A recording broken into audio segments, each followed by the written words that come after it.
Welcome back to Meet Bridget, a show that sheds light on the often untold teenage and young adult stories of successful women from all types of backgrounds and in all sorts of careers. This show is an extension of our confidence coaching service for young women. I'm Kashia, and I co-host the show alongside my best friend and Bridget founder, Asha Gabriel. We are currently on season 4 of Meet Bridget, which is wild. And today we are thrilled for you to meet Staci Pearlman and Melissa Marks, founders of the cult celebrity children's boutique and brand Elfin Los Angeles. With almost 20 years in the luxury apparel and tech industries, Melissa Marks has built an extensive network across the best brands and retailers globally. Prior to Elfin, she held senior roles at both Farfetch and Westfield, where she was responsible for building relationships and launching hundreds of globally recognized brands. While at Farfetch, Melissa spearheaded the U.S. launch for Farfetch's new children's category, which has grown exponentially since its inception. Staci Pearlman was born and raised in Los Angeles.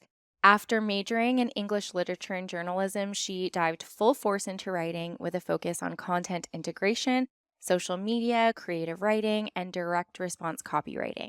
Over the past 15 years, Staci's worked with a number of well-known women's and children's fashion brands, consulting on projects ranging from scripts to product descriptions to lookbook launches. Together, these two incredible women have created this social media favorite, Elfin, an absolute joy of an experience to frequent. I go in personally to pick up things for my son and gifts for friends with kids. And it is just the cutest space replete with photo ops galore and like the most beautiful children's items you could imagine. It has really become a staple of mine and a staple of our little community in the Valley. I love what you've both built so much and how you've used your platform to support the community. So thank you so much for hanging with us this morning and welcome to the show. Thank you for having Thanks us. for having us.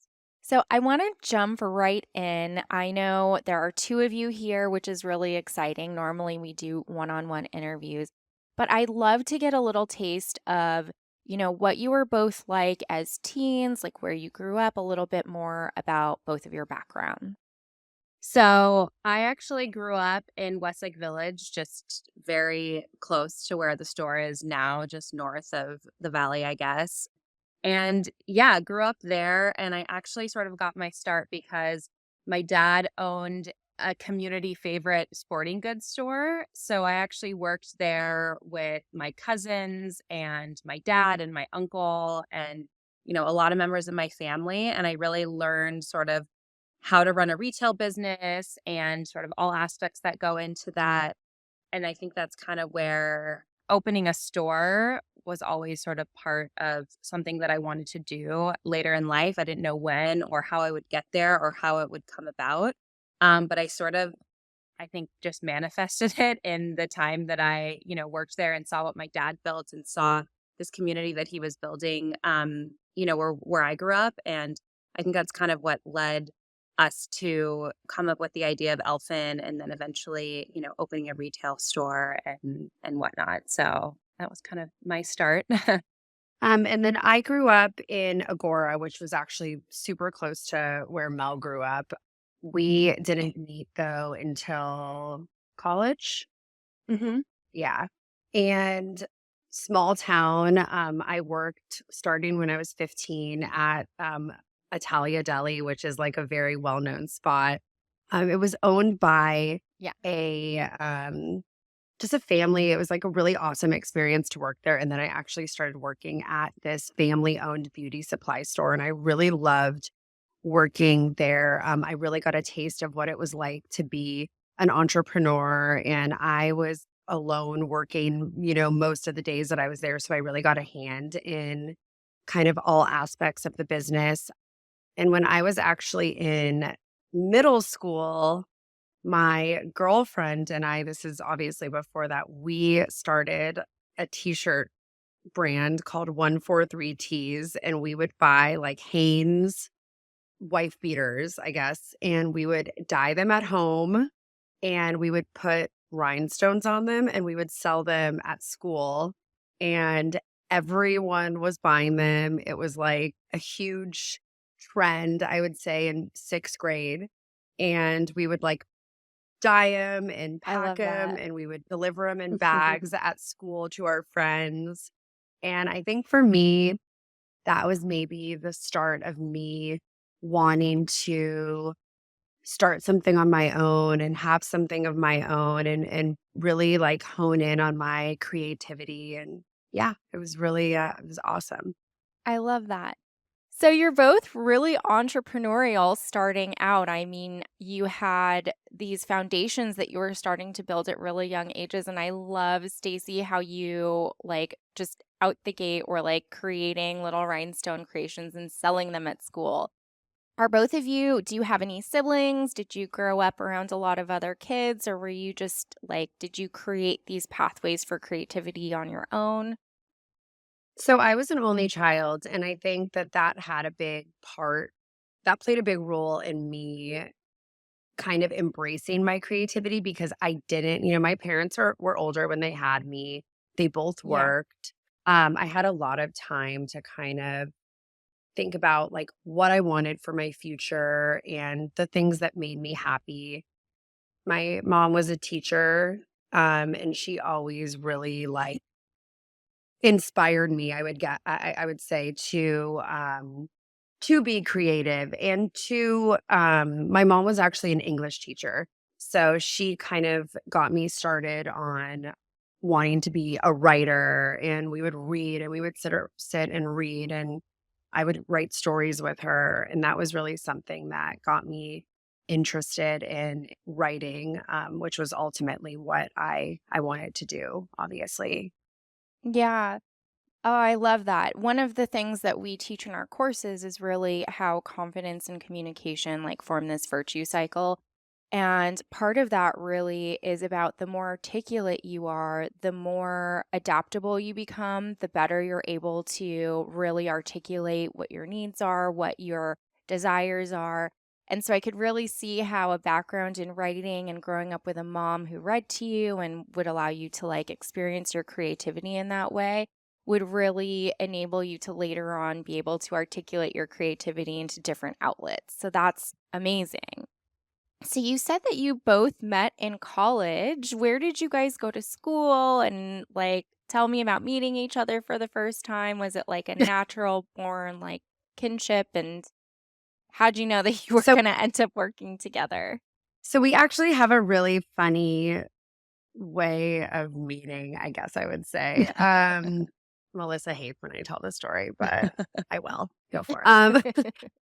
So Melissa knew my husband in high school because she was dating one of his friends Mhm. loosely and then kind of stopped dating his friend. And Melissa and my husband actually kind of started dating. He wasn't my Very, husband back then. very briefly. Friends with benefits, dating. And then they, you guys just really remained friends. You kind of stopped that aspect of your relationship. You remained friends. I was working at Fabletics at the time, and Melissa was working for Farfetch. Mhm. And I was like, oh, like I wanted a new bag. So my husband was like, oh, talk to Melissa. She'll get you like the little friends discount. And then she's like, oh, and I want some Fabletics stuff. So we kind of just became, friends at that point. And And you were living with I was living with your my husband. husband that time as friends. Yeah, it's We roommates. weren't dating. And Mel and I just started, we really I think bonded over like both working in fashion, and we had a lot of the same mutual friends, and we just developed like a really organic, easy friendship. We weren't like super close friends, but I think that that was really beneficial for us when we did decide to start a business together, because I think it's Mm-hmm. easy because we had that separation. Mhm. Um, Yeah. Yeah, and we met we started spending more time together when Stacy was the first of her friends really to have kids, mhm. and I had my daughter 3 years after she had her daughter. So I was sort of behind, and we were Mhm. both we had both moved to the Valley, and I didn't have a lot of mom friends out here. So we just started spending more time together because we had kids. She ended up having a second who's close in age to my daughter. So we just spent a lot of time together. Just with our kids, I was on maternity leave, and that's kind of organically how we sort of Mhm. started to become friends on our own, like independent of, her husband or us having mutual friends. And yeah, that's kind of how we started, I guess. I love that story. It's like some of the most awkward, I get not even awkward, but just like unlikely situations can lead to like the best of things. One of my like closest knit friend group is actually connected by girlfriends of mine who I met through dating the same person. He was actually cheating on me with her, and we later on ended up becoming friends and like the best group of girls. I met my husband through like this. It's just so weird. But I actually love that People story always because ask yeah, us it that comes in unlikely places. people are always like, "Is it weird?" And I'm like, "No, it literally just is not weird." I don't even think about it. Like, I Yeah. legit only think about it if somebody asks us, like, how we met, because that really was, like, Yeah. how we met. And now my husband actually went to high school with her husband, but they weren't friends in high school. But now now they are friends, Yeah. and they've organically become friends on their own. So it's all sort of Yeah. just worked out. That it wasn't forced or anything like that. I think it just kind Yeah. of happened that way. So I love that. It's really fun too because I mean, retrospectively, our audience is, we speak to teen girls, we speak to young adult women who are sort of like in that stage of life where we were when like you guys started your friendship, when I met my best friends and my husband.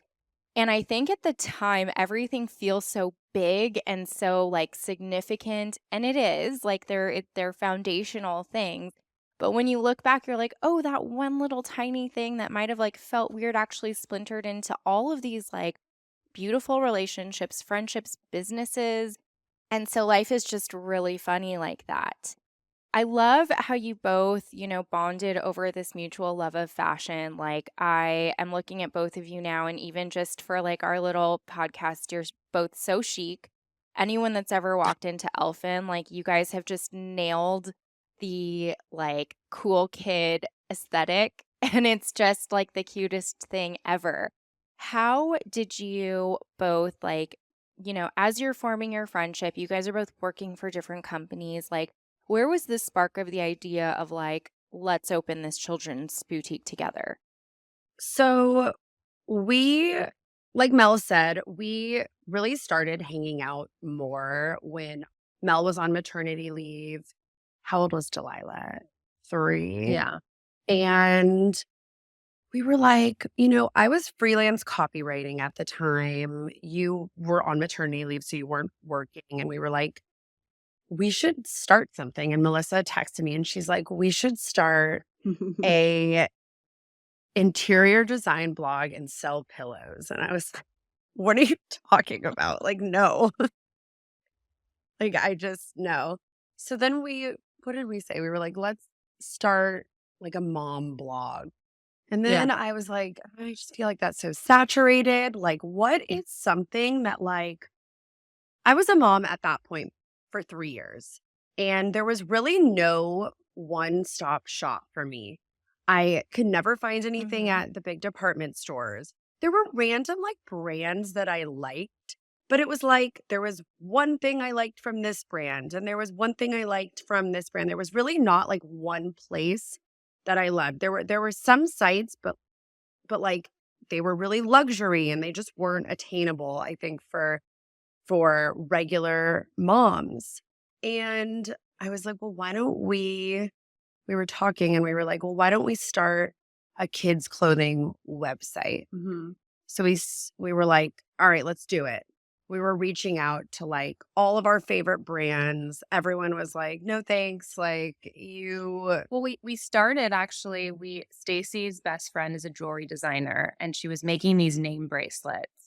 So we did a little collab with Mhm. her, and we were selling bracelets through an people were Instagram like that we Venmoing created. us. Yeah. Like it was so bootleg. And then we were like, okay, let's reach out to like, these are like 10 aspirational brands that we really love. And I would say like 5 out of 10 of them said that they would wholesale to us. Cause I mean, think about it. Like we had nothing. We didn't even have a website at that point. Yeah. We were like, this is what we want to do. And one showroom B, she was like, you know what? Like, I like what you guys are like. We sent a little brand deck and basically sent in like our ideas and our aesthetic. And she had us come in and she was open to working with us. So we started our site. We literally built it ourselves through Shopify. And we had about 10 brands and maybe like 50 SKUs. Like we bought like one of each item. Like it was so small. And you know what? It Mhm. worked for a little bit.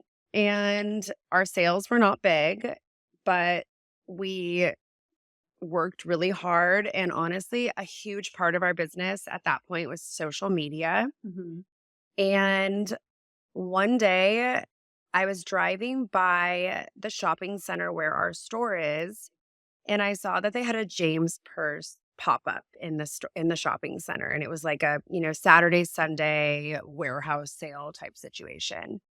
This actually was after we hosted like a little shopping event in Melissa's back house. And we invited our friends and made like a big charcuterie board. We just had We like all of our inventory we set displayed up in like a cute little like living room. living Like room shopping experience, and so many of our friends came. It was really like invigorating for me personally to like just throw ourselves into this and see the success that came out of it. And I was driving by and I was like, wow, Mel, like we should, after that went so well, like we should really reach out to them and see if they would do like a 1 month pop up for us. And we reached out and they were like, sure, like do a pop up, like pay us a percentage of your sales. And what, like 6 months later, COVID hit? so we opened the pop-up of January 2020 and we had, I think it was 3 months, and we had a whole event. We were like, we're going to do events every weekend. We're just open on the weekend. We knew that we had to do something to drive people to the store, like this shopping center.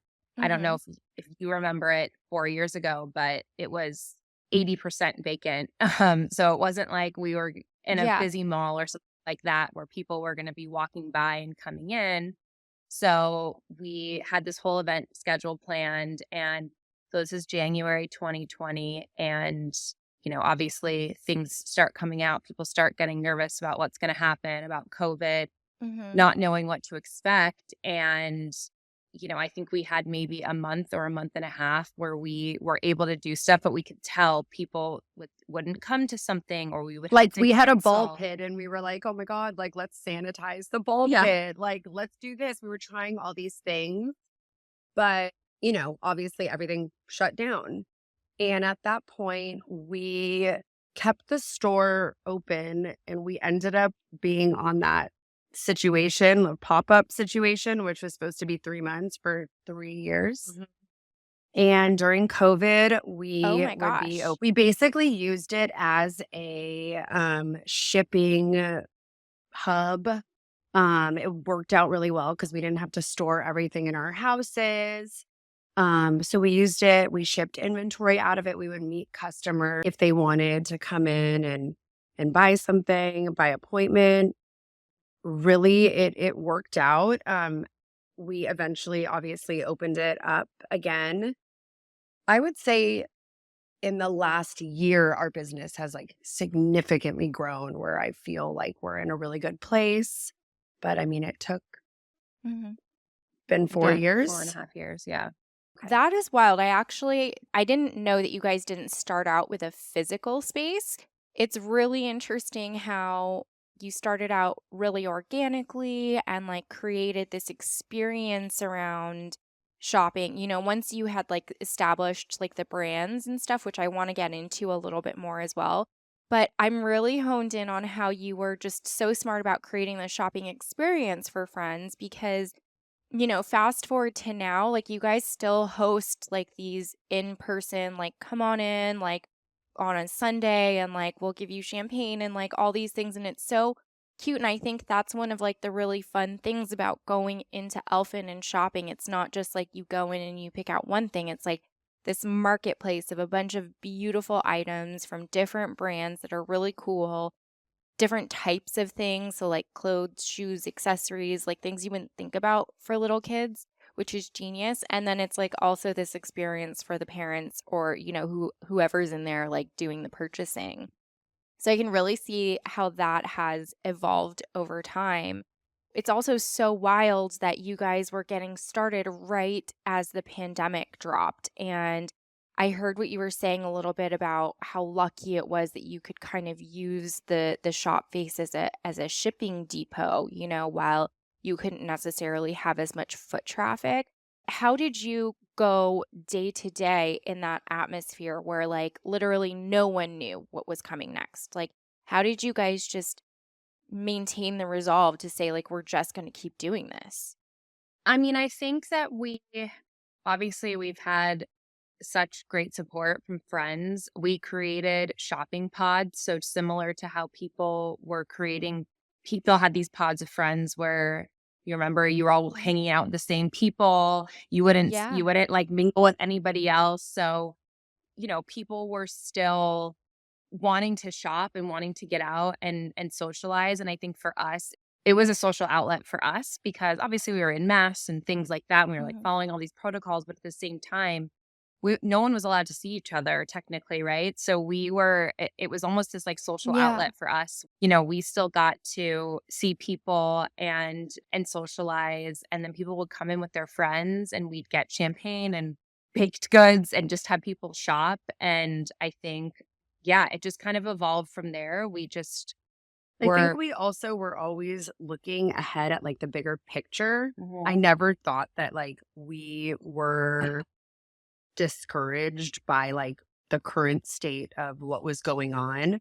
I felt like we were always like, okay, we're going to be fine. We're going to post like a shitload of things on Instagram and we're going to do contests and we're going to do these pods and these things to try to think of different ways to keep our business relevant. Mhm.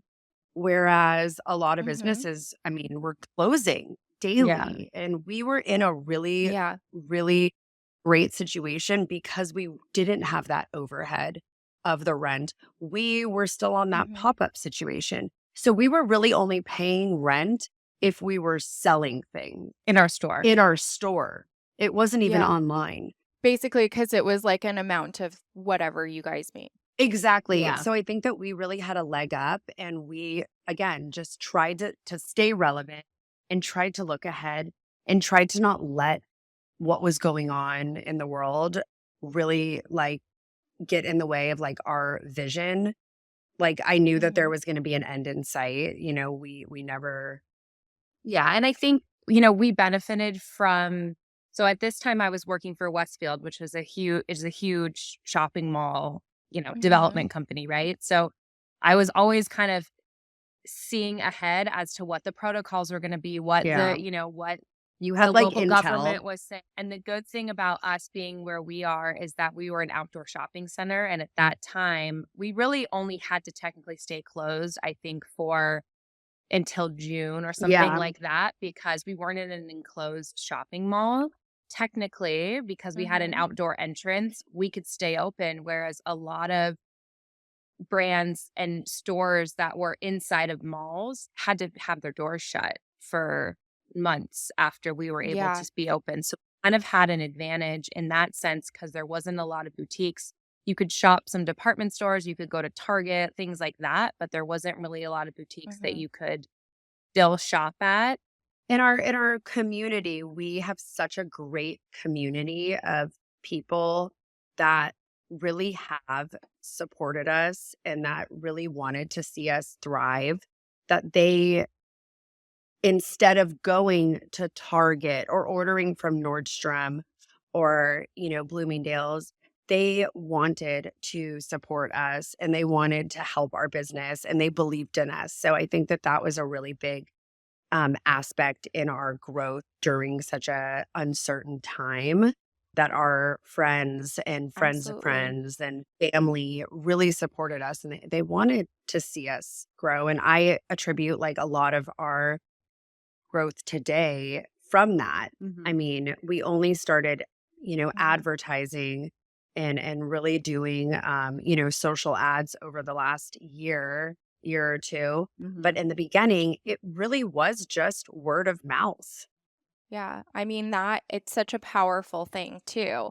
I love hearing about how much the community's uplifted you guys because I like, even following your social media now, I can see that you return that like tenfold. Like you guys are always shouting out other local businesses. One of the women that we had interviewed at some point, she'd said community over competition. And that resonates with me so much because I'm like, yes, as women, like we're starting to get to that point where like, when I was a teen, there was a lot of like cattiness. But now I think there's just like this overwhelming sense of let's lift each other up and like this is another way to be successful without tearing each other down. And maybe the pandemic had to do with that because people realized we really missed each other.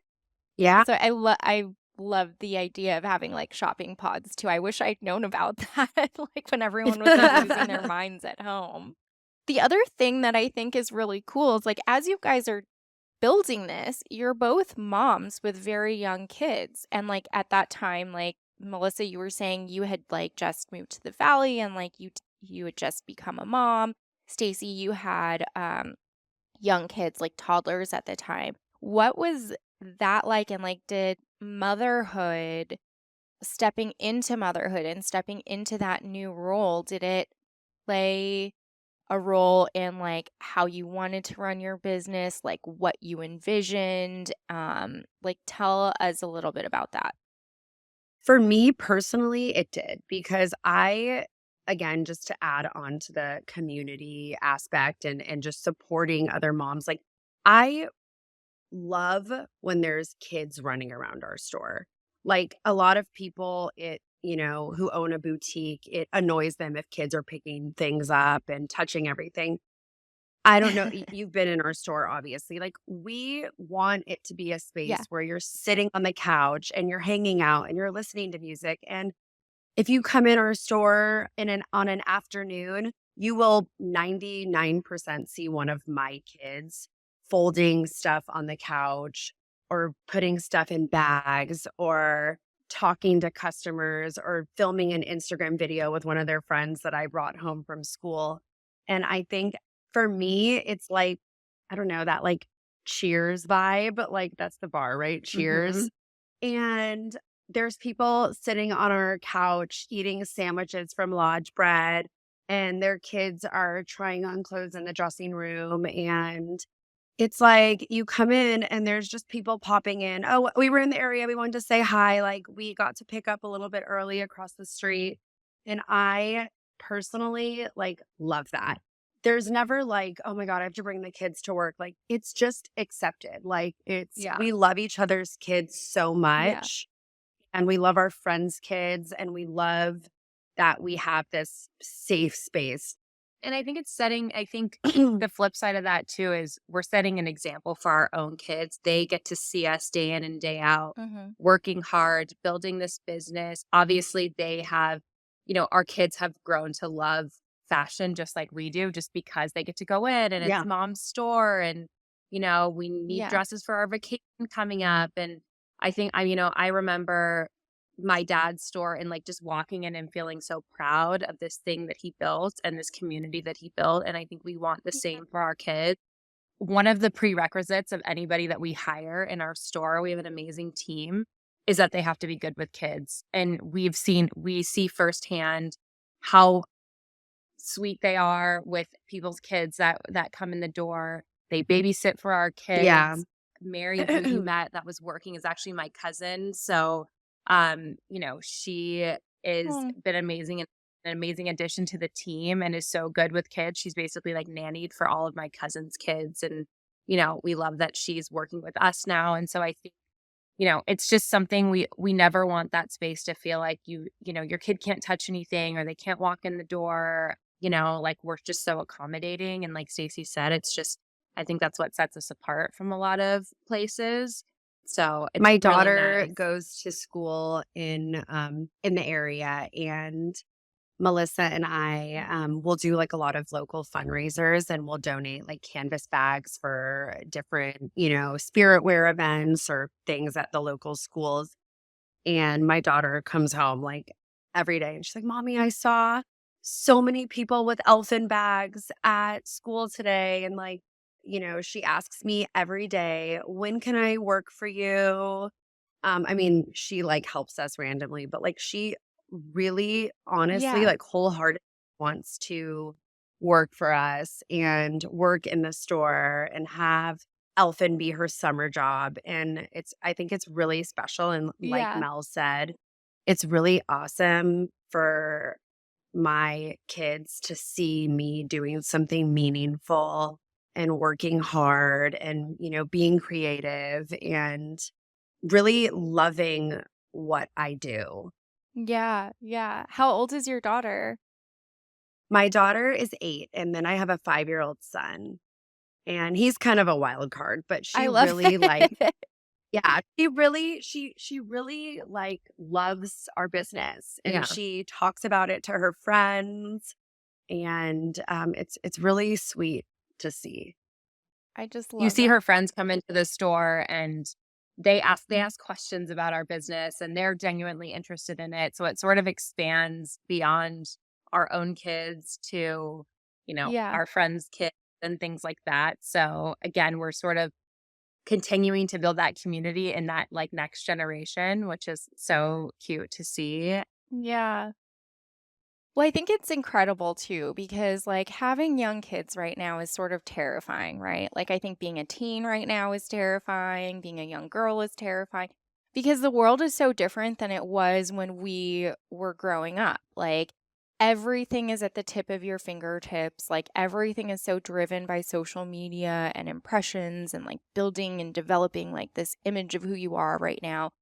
So to like hear that there is this world of possibility in which you can have children and like show them in real life, like not just online, like how to do something so like rewarding and enjoyable and fun and have that be something that they just tap into is so great.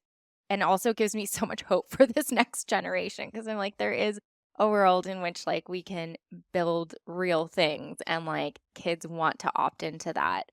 I also just like love the visual of like children running around the store because I haven't been able to bring my son in just yet. He's a little too young, but I'm like now realizing how you guys have laid everything out so that if you were like a small person walking into the store, it would literally still feel like a wonderland. Like I geek out because you look like from like ceiling to floor, there's just something interesting and fun to like pick up and look at in the shop. And so I can totally see how for like little kids, like it would just be a wonderland. Yeah, we love that. That's really ultimately, like, what we strive to do. So I also want to talk about how, motherhood and like entering this journey like as um new moms like changed you, and I think you talked a little bit about it about how you wanted to develop this example for your children and how that's really playing out. But like for yourselves in retrospect and like thinking about, Melissa, like having your dad and his shop to look up to you, and like Stacy having your mom who like was very present and like read to you, and having all of these like wonderful childhood experiences and like taking all of those things and taking your motherhood into account. Like, how have you seen your own personal growths and evolutions through like starting this business? I mean, I would say that, and it seems like common sense, but relationships are really everything. And I think, owning a business, know us by name, it's so important for us to build genuine relationships, treat people with respect. You mentioned community over competition. Obviously, we have competition in the area.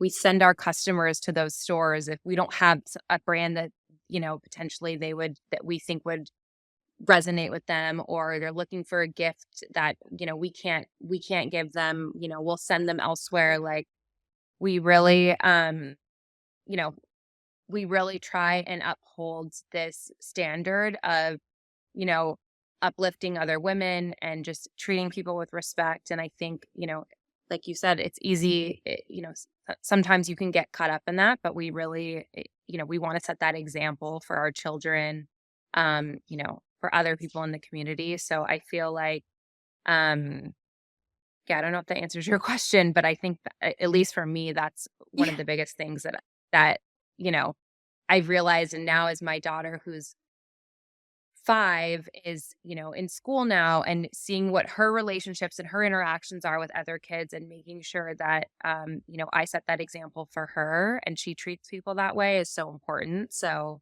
yeah, I think that's one of my bigger takeaways. Um, Yeah, I love that so much. yeah, I mean, I think for me personally, after my daughter was born, I had really bad postpartum anxiety. Like, it was debilitating. It was pretty much a nightmare for, I would say, like 3 years. I didn't know, who I was, who I wanted to be. I really like got lost and kind of felt like I lost my identity as a person. I had always been so confident, or I thought I was so confident. And I think when I had my daughter, I just lost all of that. And I personally think for me, starting this business helped me gain a lot of that confidence back. It made me feel like I had a purpose. It made me feel like I was doing something fulfilling. It really just gave me that purpose. I didn't have that dread of working that I had towards the end when I was working for other people, because I felt like I was doing something to now benefit myself, and I was doing something for me, and I was doing something that really like excited me and invigorated me. And I think that that really helped me break out of this internal struggle that I had been dealing with for so long, that I think so many moms have. I mean, I talk to so many of my friends, and they're like in a place where they're like, I don't want to work full time, but I also want to be doing something because I can't just be a mom. It's so hard.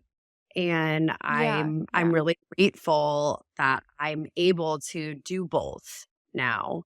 Because I think so yeah, many friends, I don't know if you hear the same thing from your friends. They're like, you guys are so lucky that Yeah. you're able to work and you're able to have this creative outlet and you're able to have this like partnership. I don't want to go back to work full time, but if I get a job, I will. And I think so And I'm many bored at home. Yeah, and so many people want to start their own thing, they just don't know where to start. Um, and yeah, when we started this, it was never to become our livelihood. It was never to, we started it, I think, for all the right reasons, which is just, we felt like we each had a strength that the other one didn't, where it's like, hey, this could work as a, we could like put our heads together and like actually create a business, because we're so opposite in that way in terms of the value that we add to what we're building. And I think, I um, think because we did it so organically mhm, too, that helped us grow versus us being like, we need to get this off we need to make this successful. We have 1 year. We need to do this. yeah. We have all these goals that we need to yeah, reach. But because we were so just like, again, it wasn't our livelihood. It was, Yeah, it was just driven by, our love of fashion. And just, I mean, I think for me, I just remember, like, I just love to get my kids clothes at wholesale, like it yeah. was kind of, that was sort of the drive in the beginning, was just like, hey, let's just get, if we can get our yeah, kids like stuff at a cheaper price and buy it in a store, great. And then it just kind of evolved into obviously what it is today, which is so much more than that. But yeah, we're really lucky, and we do hear that a lot from our friends. And but yeah, no, we're super grateful that we, are where we are with it today.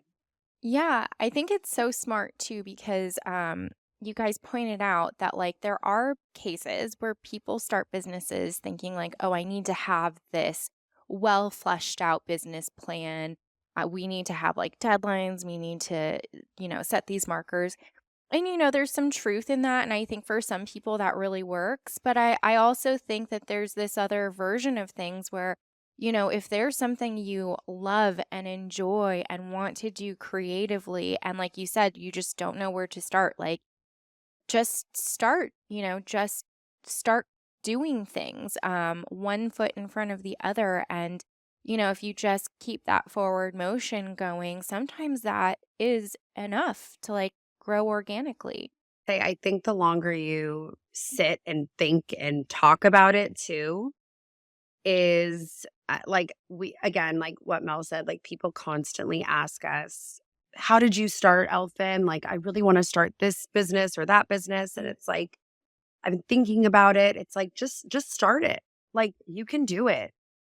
Yeah, You have to have the yeah, vision and the confidence and know that what you have is needed or is something that people, want. And if you're passionate, I think, enough about it, it'll be successful one way or the other. yeah, yeah. No, I mean, Asha and we've been doing this, working with teen girls and creating programming for, almost 10 years now. And your guys' story really resonates because you had to like teach yourself to do everything. Like when you talk about building your website from scratch on Shopify, I'm like, yeah, that was us. And it's not to like take away that like what I really want to impart here, and I think what I'm hearing both of you say is it's not that it's easy. It's not that it's like magic that it just like happens. But like if you start and you just keep going and you just keep doing the work, like it'll unfold. And that's the beauty of like doing the work. So I love that you guys are been able to continue doing what you love and sharing it with your kids and doing it in a way that's so organic and natural. I also really want to talk about your partnership together. So, you guys started out as friends, as new mom friends. Melissa, you were talking a little bit about, just like looking for community and looking for somebody else who like had children and being able to share some of those experiences together. And I also love how you both point out that you are opposites. Can you share a little bit more about that and like what you both bring to the table and, what that's like?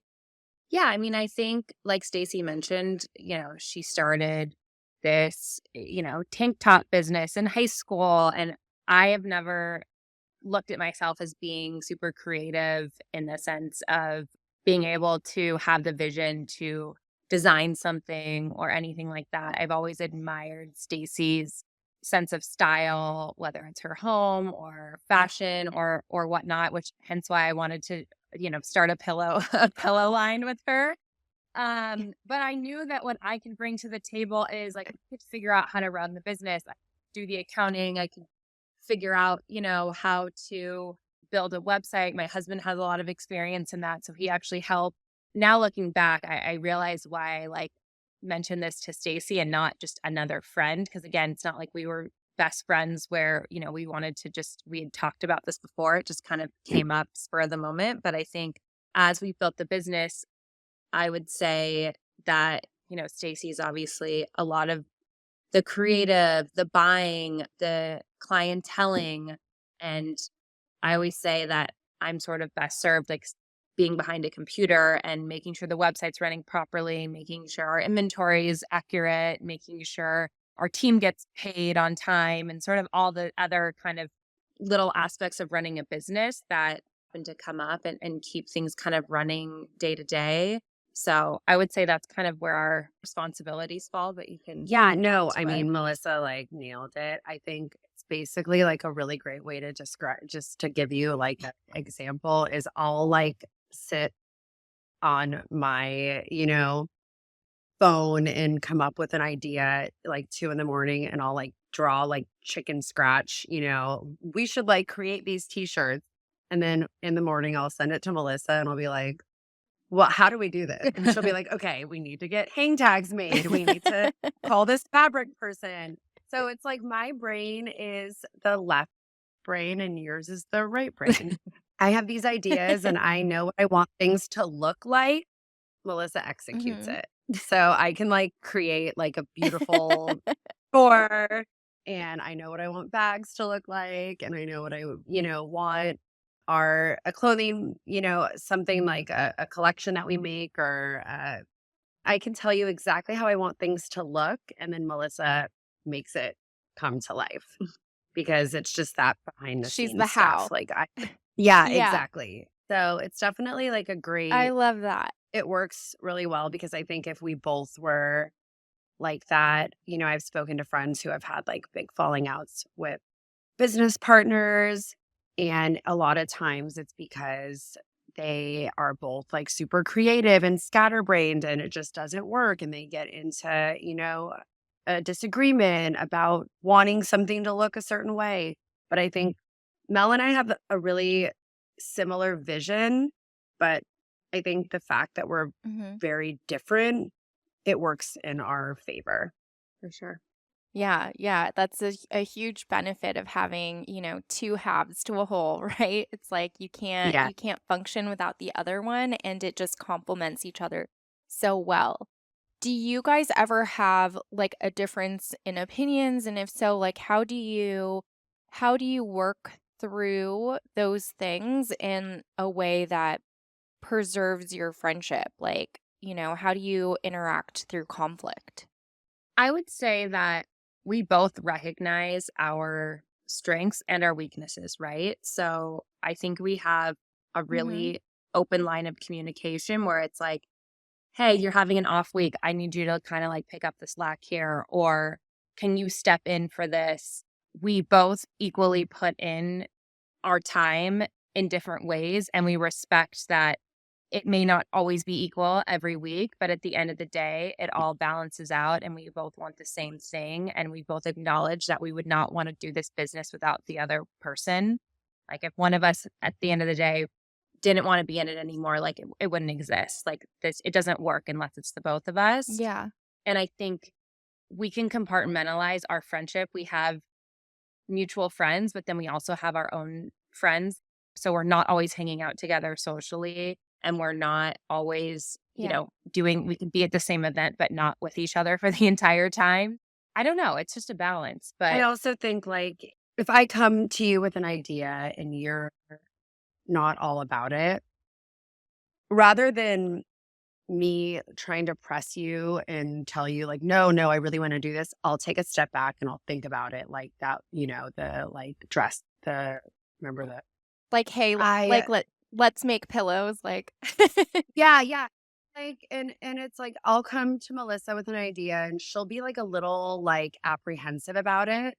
And then I'll think about it for a few days. And most of the time, like I'll understand why you're apprehensive. And I'll be like, you know what? It's probably a good choice. If I'm still thinking about it in a month, I'll bring it up to you Mhm. again. You know what I mean? Yeah. Or there's just because I think our roles are so different, there Mhm. isn't a lot of room for disagreement because, like, I really trust you in what you're doing behind the scenes, and I think you trust my vision Yeah. for the things that I think creatively will benefit us or Yeah. I think we both know what our strengths are. So if she's coming to me with an idea, I respect that that's what she's really good at. So I know she's not going to bring me an idea that doesn't make sense for our business. And again, but a lot of times you'll have to talk me down and be like, "That's not gonna work," or "That's yeah. too expensive," because I'm thinking in that crazy way, like, "Oh, let's do this," and, like, there are these, like, elaborate ideas that, like, if Melissa really thought about, like, crunching the numbers and, like, just actually making it come to fruition, like, it's just not happening. But then on the flip side, like you'll Yeah. tell me something like, we need to redo our branding. And my head immediately goes to, well, that's going to cost this much. And does that make sense? And, will we, Hmm. I look at things from, a return standpoint. So if I can't see an immediate Hmm. return on something, for me, it's really hard for me to justify why we would need to do something and spend money on something that isn't going to directly add to our bottom line. But then Stacy will come back and say, well, if it's marketing for this reason, And then and since we redid our store and exactly. did all that stuff, we have seen a huge Yeah.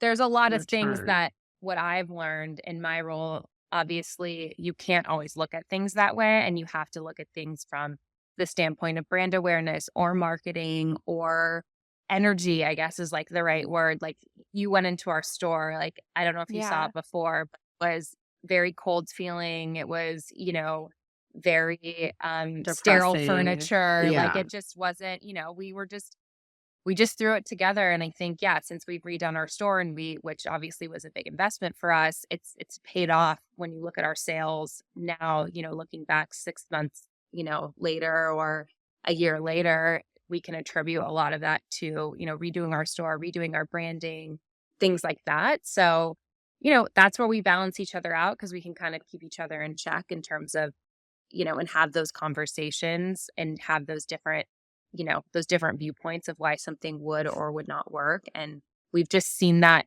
process work for us. But yeah, it's hard I feel like we don't have the need for a lot of conflict resolution because we just have that respect from the beginning where we never feel like we're competing or we never feel like the other one's going to, make a decision that isn't best for the business.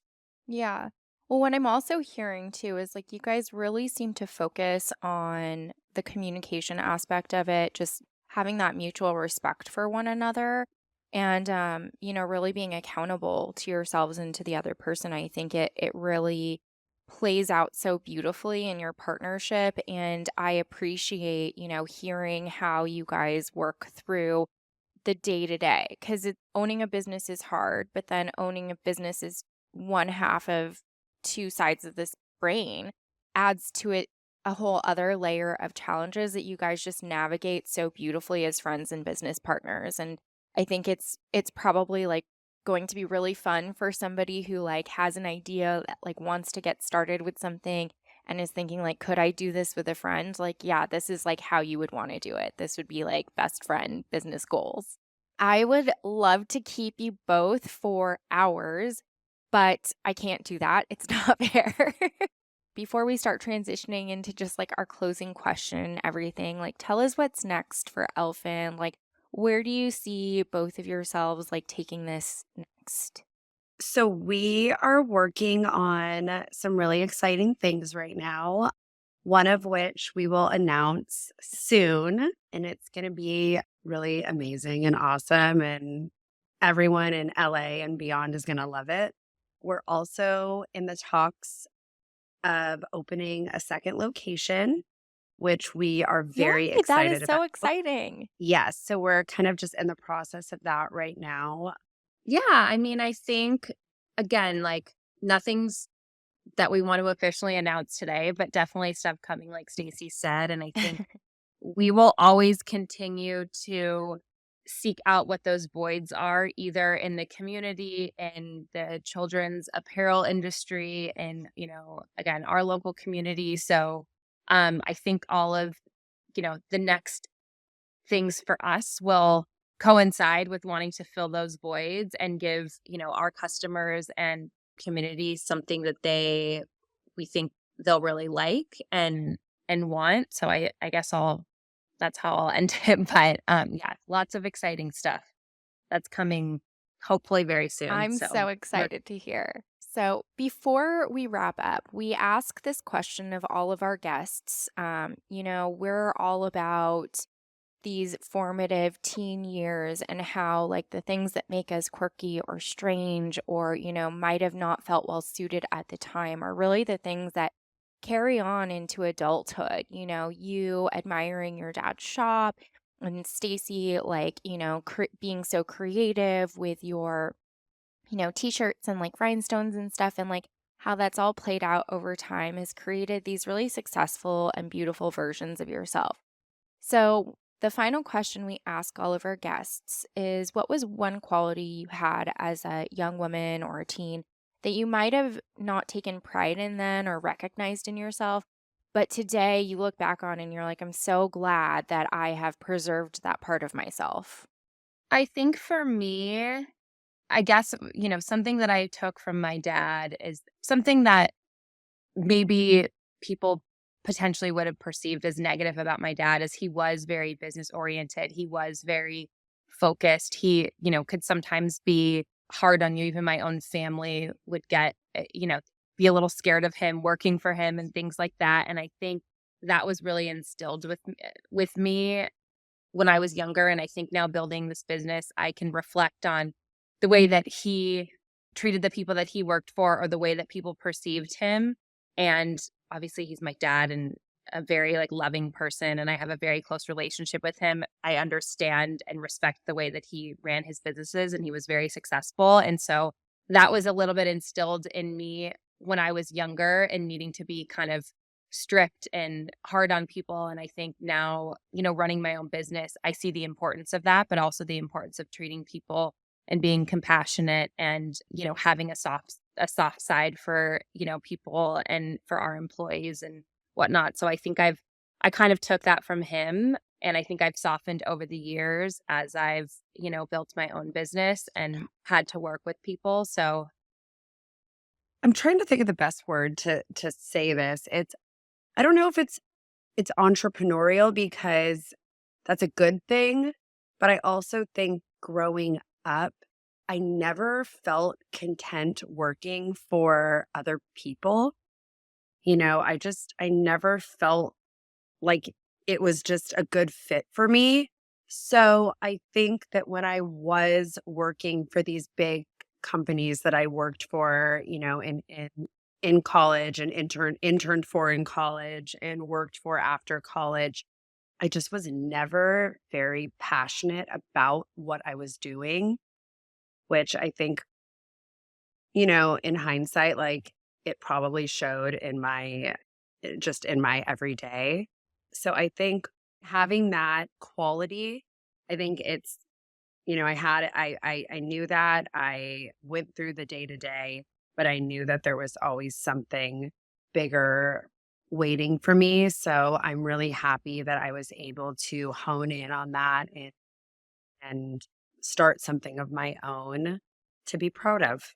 Yeah, I love that. I can definitely see how, you took your creativity forward and really made it work for you and have created this life, both of you together, where you're able to utilize all of the skills that you've developed over time from these huge companies that you've worked for, but really, use it to create something lasting and beautiful and creative and fun and joyful. And I think it really reflects in the brand. And I'm so excited to continue watching you. I'm so excited to share your stories with our listeners and to keep following what Elfin is up to next. So, thank you both so much for taking the time to share, a little bit of your perspectives and some of your formative teen events and how you've really translated that into becoming very successful business owners and creatives and, pillars of the community, frankly. So thank you. Where can our listeners find you? Where, give us your social media handles, your websites, and, we'll have all that information up so that we can follow your journey. So our social is Elfin Los Angeles. We're constantly posting on Instagram. So follow us and share, and we answer every DM, and we love hearing from all of our followers. Our website is elfinlosangeles.com, and we actually have an app now, and it's awesome. It's really easy to navigate, and when you sign up for the app, you get 20% off your first purchase. So, little added bonus there. Oh, awesome. Awesome. Thank you both so much. thank Thank you. you.